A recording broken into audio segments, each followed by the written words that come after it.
You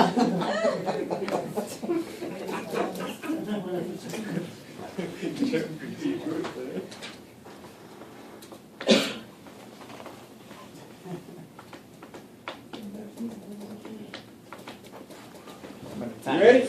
You good? Ready as I'm gonna be. All right. Let's do it.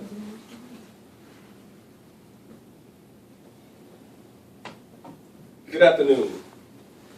My name is Technical Sergeant Keith Jeffries. I'm currently stationed at the 908 Air Wing, Maxwell, Alabama. Today, I'm going to give a briefing on Command Chief Master Sergeant Cameron Kersley's Air Force philosophies.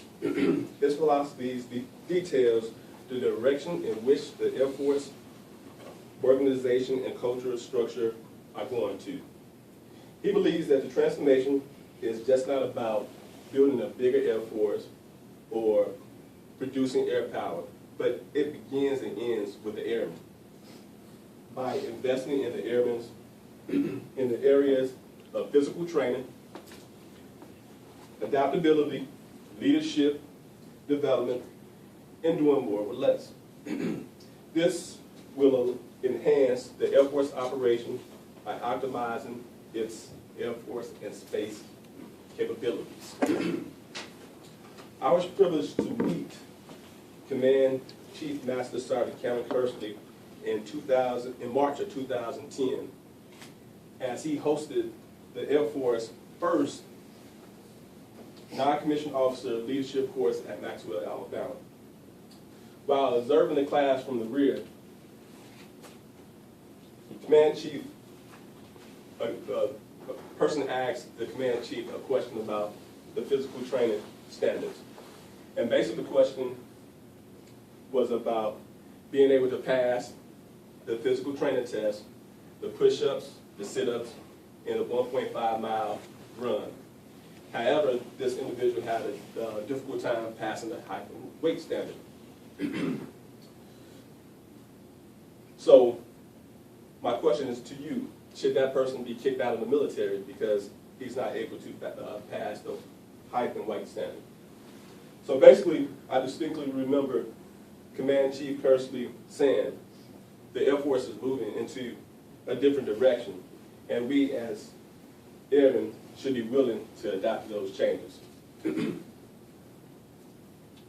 I quote, "Adaptability is the key ingredient in the recipe of success for each person challenges themselves proactively searching for the moment of forced adaptation." Command Chief's career exemplifies adaptation. He spent 23 years of his military career at Maxwell, Alabama, in and around C-130 aircraft. And now he's stationed at the Homestead, Florida, at the 482nd Fighter Wing.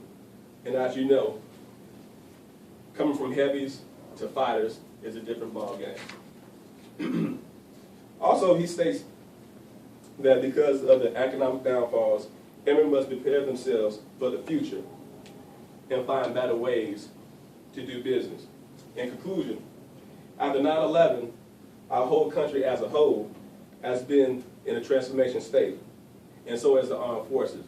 As you know, with the wars in Afghanistan and Iraq, we have all been faced with different challenges. However, in the Air Force, we have been able to adapt to those changes, and we still maintain a high degree of standards which is instilled in the Air Force core values. And I conclude my briefing. Anybody have any questions for me? No? A lot of good, man. A lot of good. It's so